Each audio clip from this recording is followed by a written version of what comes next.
Hey everyone, Chef Joe Youkhan here with Western Hospitality. I want to share with you an amazing recipe from my childhood, chicken Parmesan. Can't beat it. Today we're going to make our chicken Parmesan as a wedge or a hero or a hoagie, depending on where you come from. You're going to call it different things. Where I grew up back east, we called it a wedge. We're going to start with making our tomato sauce. I'm going to show you how to make a basic marinara, and then we're going to move on to the dredging procedure and how to make the chicken cutlets, all the way to building the chicken Parmesan into a hoagie and enjoying it. So right off the gate, we're going to start with our tomato sauce. We're going to get a nice medium-sized saucepan going here, and we're going to get it over about medium heat. And to that, we're going to start with some extra virgin olive oil, about 2 ounces.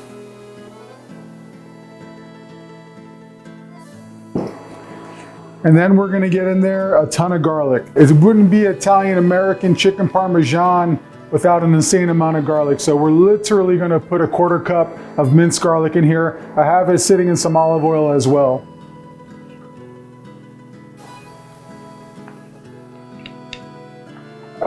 Next up, onions. So I have some sweet onion here. You can use red onions, brown onions, doesn't really matter. Even shallots work really great. This is just a yellow onion, sweet, small diced. It's gonna go in with the garlic.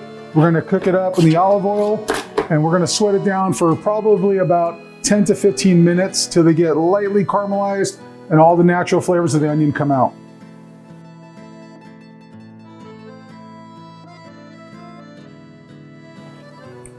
Give that a quick stir.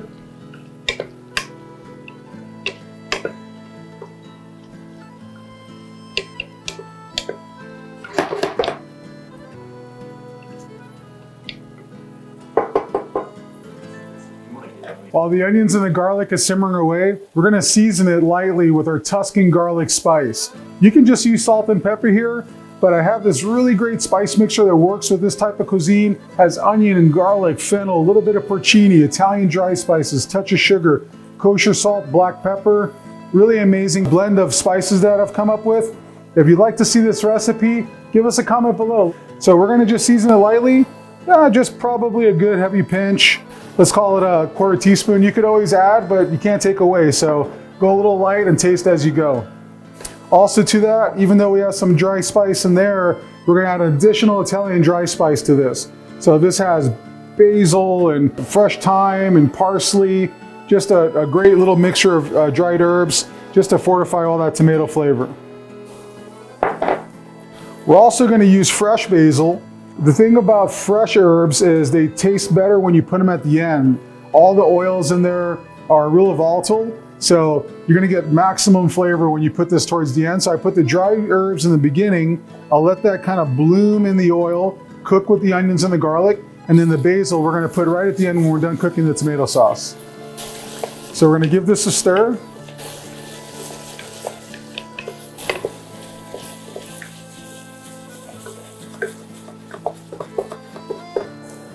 It smells amazing. The garlic's getting really toasty. The onions are sweating out all its juices. It's getting nice and sweet. We want the garlic to get a slight toast to it, but not too much. Garlic will turn bitter on you.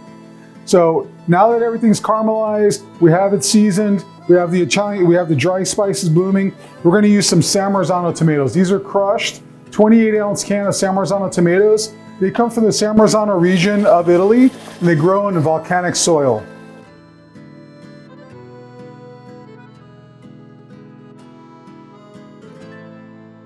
Once the San Marzanos are in there, we're gonna turn this down to about a medium low, and we're gonna let it simmer for about 15 minutes. Some people like to cook their tomato sauce for a long time, an hour or plus. I don't feel that it's necessary.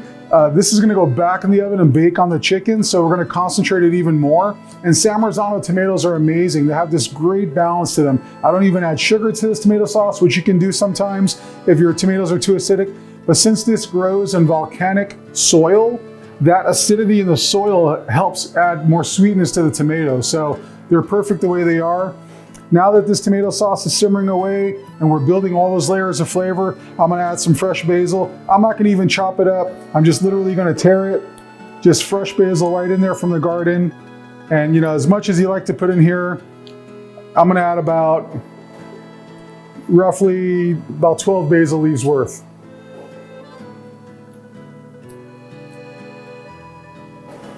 Oh, it smells amazing. Just like mint and licorice and just herbaceous. I mean, tomatoes and basil. I mean, that's it for me right there. Give that a quick stir, incorporate the basil in there.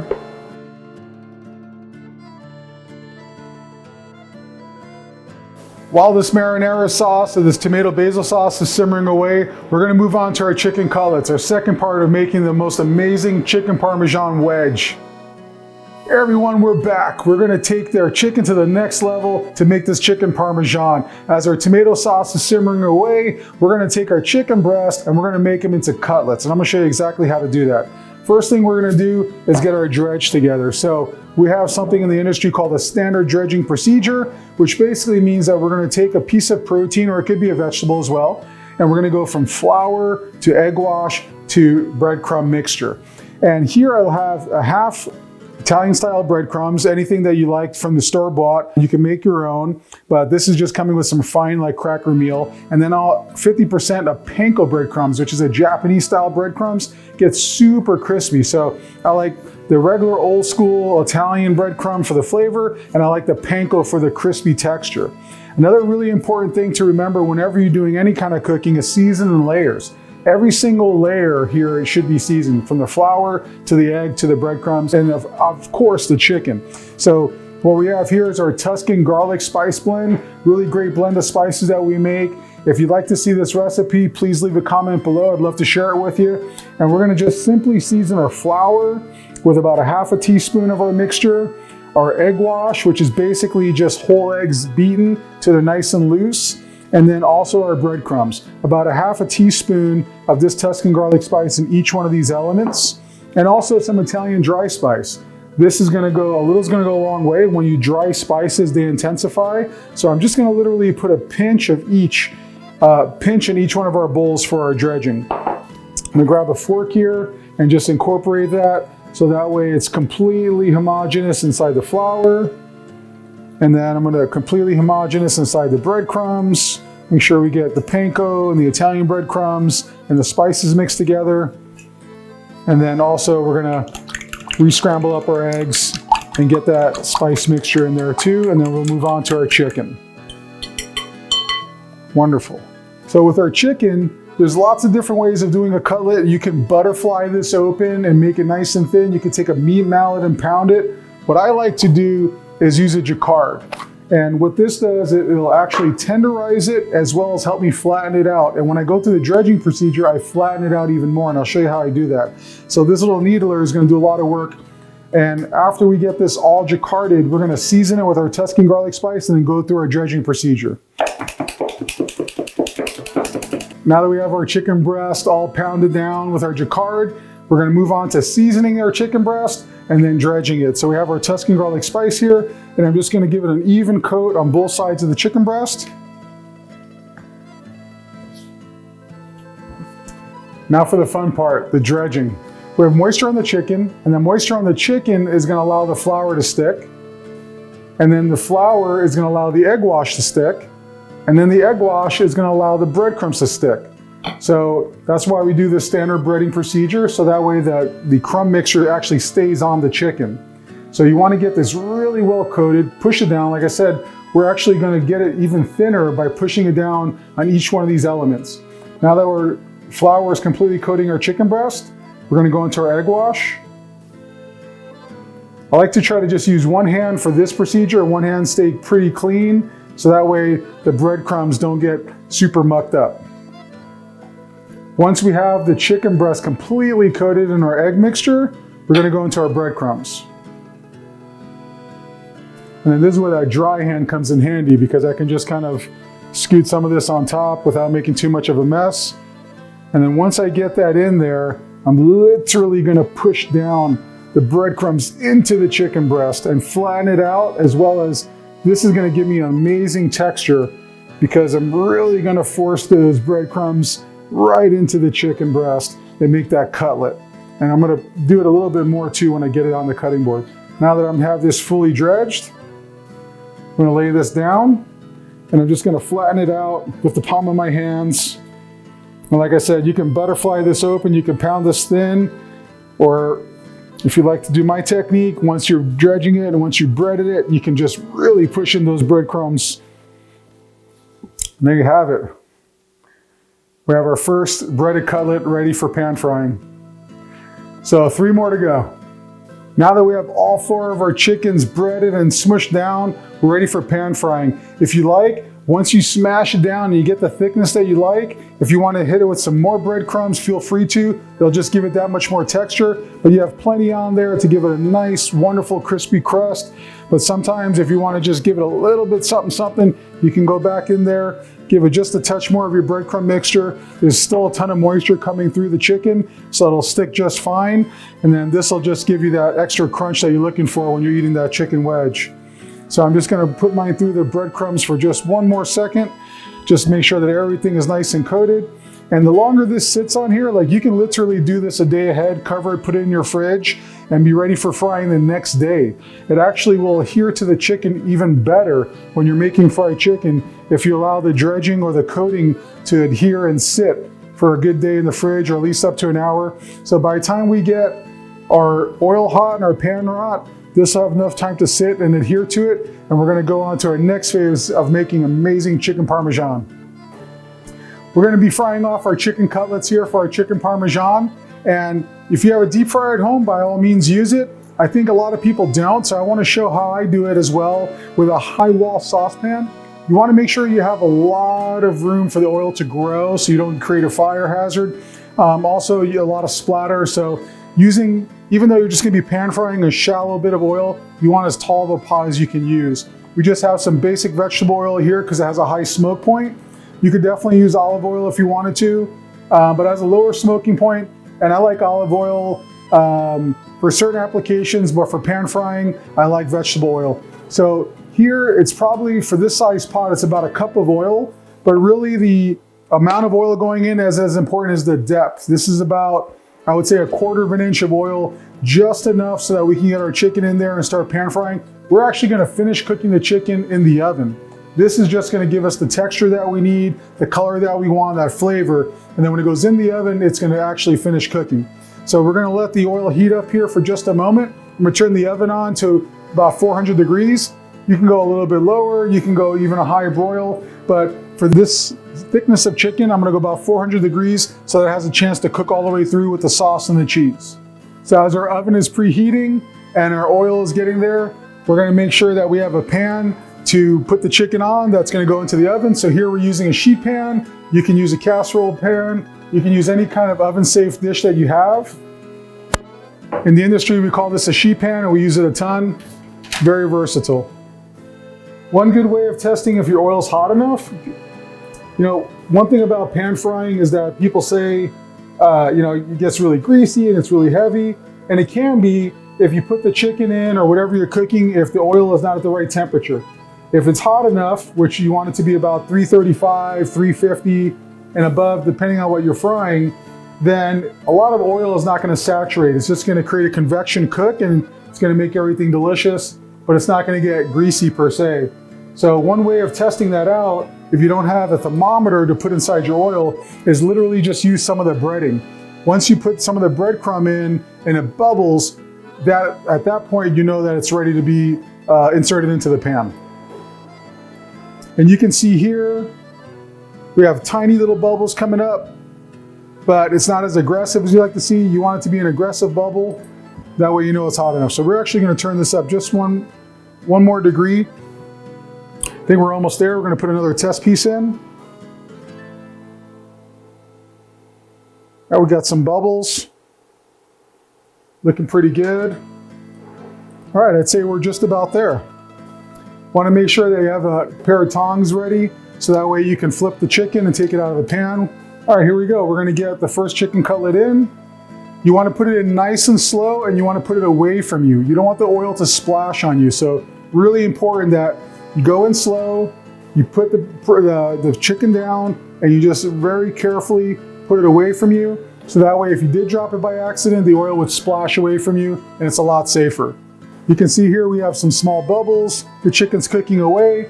If there was space, you could put another piece of chicken in here. These are pretty large chicken breasts after we flatten them out. So I'm just gonna do one at a time. I'm gonna get it nice and golden brown on both sides, put it into my oven-proof pan, and get ready for the next stage.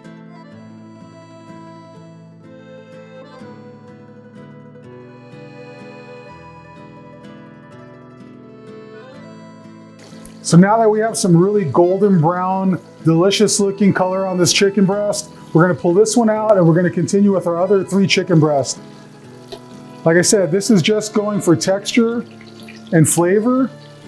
So we're cooking off our last chicken cutlet here for our chicken Parmesan, and we're gonna move on to the next phase where we bake it in the oven and finish it. We've changed out our cutting board here. We have a nice, clean, sanitized cutting board. We're gonna use this to build our sandwich. We have our oven-proof dish here that we've been putting our cutlets on, and we're pulling out that last chicken cutlet. Let's see how we're looking. Look at that. Beautiful.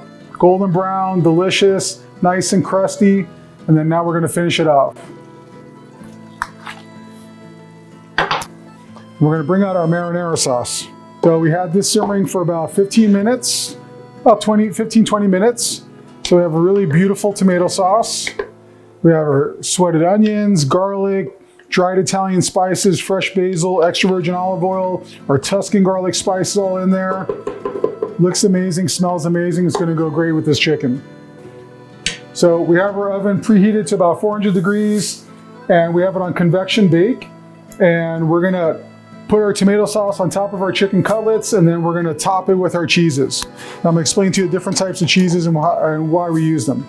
First, what I'm gonna do is grate Parmesan on top. So this is gonna give a whole nother layer of complexity and flavor.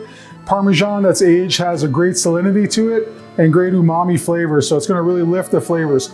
I like to put it directly on the chicken when it's hot, just to like create another crust. You can actually put the Parmesan grated inside the panko and Italian breadcrumbs to dredge it and get it really pushed into the chicken like we're doing.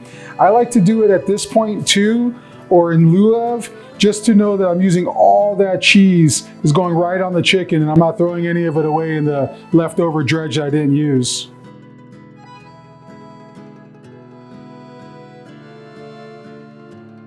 Now this is obviously Parmesan cheese, so it's chicken Parmesan, but the style of alla Parmigiana or Parmesan chicken is sauce and the cheese, and typically you're gonna use mozzarella. We're actually using 3 cheeses. We're using the Parmesan, but we're also gonna use fresh mozzarella, whole milk. That's gonna give it like a really great velvety, milky flavor, just exactly what we want it to be. And then we're gonna use some aged provolone, and that provolone is gonna give it a nice sharpness, similar to the Parmesan, but kind of a whole different flavor profile that we really love. I'm gonna put this off to the side. Next up is gonna be our mozzarella cheese that we've already shredded. So, I mean, when it comes to the cheese, just get crazy, right? As much as you'd like, but know that it's gonna melt, right? So I'm probably gonna put about a 1/4 cup of each cheese, the mozzarella, the provolone, and the Parmesan on top of each breast. After the Parmesan, I'm gonna go ahead and put the marinara sauce on. So same here, actually about a 1/4 cup or so, just depends on how saucy you like it. So I just like it completely covered. But the 28-ounce can of San Marzano tomatoes that we made are gonna cover all 4 of these perfectly.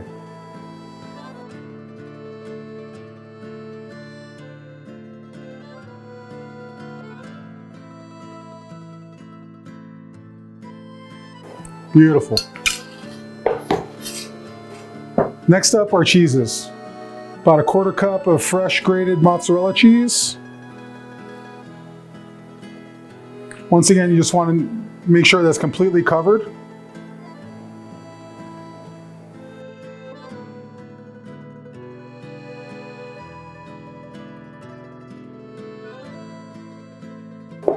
And about a 1/4 cup or so of the provolone cheese. So this looks like a lot. It's gonna be a lot, but you have to indulge, right? So one thing that we are gonna do when we make the sandwich is I actually slice it into strips. So you can do that ahead of time to make it easier on yourself. I don't mind getting messy. So I'm gonna actually bake these off just like this, and then we're gonna cut them into strips, then build it into the sandwich, and then bake in the oven one last time, but mainly just for the bread to toast and all the flavors to mingle. So now that we have that monstrous amount of cheese on there. We're gonna hit it with just a little bit more Parmesan because why not?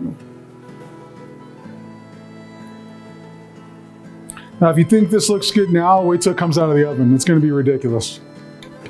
This is comfort food 101. So we have our chicken cutlets that have now been sauced with our marinara sauce, our provolone cheese, our mozzarella cheese, our Parmesan cheese. It smells great, it looks great, but now we're gonna finish cooking it off in the oven and we're gonna let all the cheese melt and then we're gonna go on to building our sandwich after. That's gonna go in for about 15 to 20 minutes, but we're also gonna use a thermometer and we're gonna check it and make sure that it's 165 degrees or above and the chicken's completely cooked. So about 15 minutes or so has elapsed. We have our chicken working away about 400 degrees convection. We're gonna check it, make sure that the cheese is melted and everything's looking beautiful.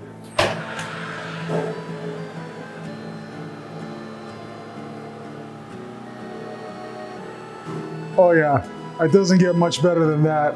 Look at those, amazing. So these are perfect the way they are. I mean, put this on a dinner plate, fork and knife, side of spaghetti with some butter sauce or some more tomato sauce, side of garlic bread. Perfect dinner, beautiful, ready to go. Obviously, one giant chicken breast per person will be amazing. But we're gonna take this and we're gonna turn this into my childhood favorite, which is the chicken Parmesan wedge, or hero or hoagie, depending on where you're from. We have this Italian loaf. It's just really straightforward bread. I didn't want anything too artisanal. I just want something nice and soft that will toast up with the chicken parm. I don't want to get in the way of the chicken parm at all. I just want to have, the bread is just literally the vessel here. So nothing really special here other than the fact that it's nice and soft and pillowy. You can trim the ends off. You can keep them whole. We're just going to take this right down the middle and load this thing up with the chicken parm. All right. So up to you. If you want to take some of this bread on the inside off, I like to take a little bit out. I want more room for the chicken and the cheese. If you really want to gild the lily here, you can put garlic butter in here and go for it. I think we have a ton of flavor here with the chicken and the sauce, so I'm just fine loading it in. I'm just going to take some of this bread from the top part out. Like I said, I just want this loaf to be a vessel for the chicken. All right, now, just to make it easier to eat, I'm gonna actually cut this up into little strips and then just load this bread up. Oh yeah, this looks perfect. I think I might even put a little more cheese on top, because I can. Obviously, you can use a knife. You can take this off the cutting. You can take this off, put it on the cutting board. But for me, since it's all super tender, we use that jacquard to tenderize it. This sharp edge of the spatula is working just fine. Less mess. I'm just gonna take these guys and make nice strips with them. Oh man, this smells amazing. This is out of control, really out of control, in the best way possible. All right, so here we go, moment of truth. I'm gonna come right under here. I'm gonna scoop up this chicken parm, and we are going to build this sandwich. Here we go. Oh yeah, look at that. Perfection. We got one, we got two,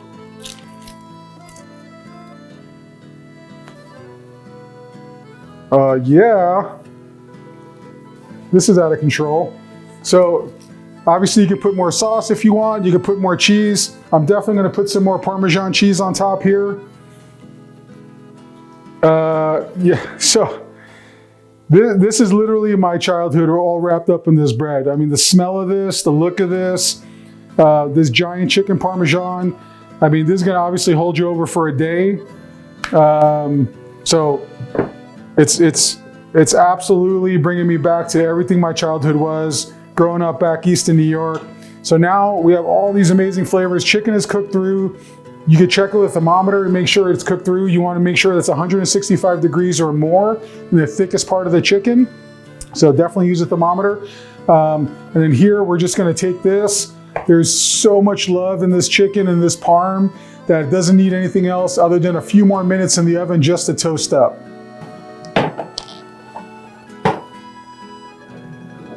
So it's been in there for just a few minutes. Looks like the bread's getting nice and toasty. That extra parm that I put on top looks like it's melting down. So we're gonna take this out.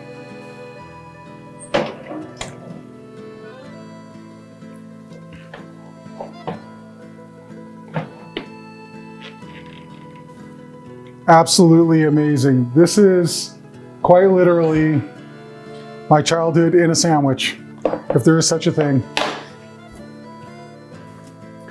We're gonna serve it rustic, like literally just on this tray. This tray is obviously really hot. Growing up in New York, you know, we'd have one after another ready to go, have another one here ready to go into the oven. Just wrap it up in some wax paper and some foil and go right to it. So here I'm just gonna take this off. Be careful, it's very hot. Don't let any of these little guys escape. I'm gonna do the impossible, which is fold it over and cut it. Oh yeah. Here we go. All right, we're talking chicken Parmesan Pro here, folks.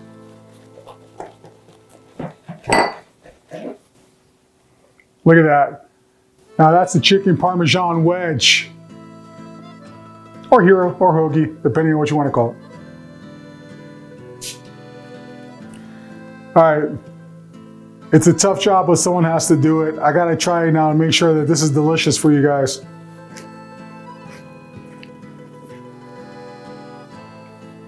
Oh yeah.